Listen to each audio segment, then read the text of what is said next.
Public outrage is boiling over at the Rajapur Panchayat office under Bogafa Block, where officials are reportedly treating the government institution like private property.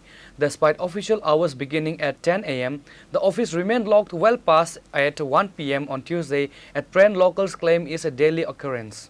Local residents have specifically called out Panchayat secretaries alongside GRS members for chronic absenteeism and late arrivals. The local community has questioned whether the Bogafa Block BDU is aware of this lawlessness.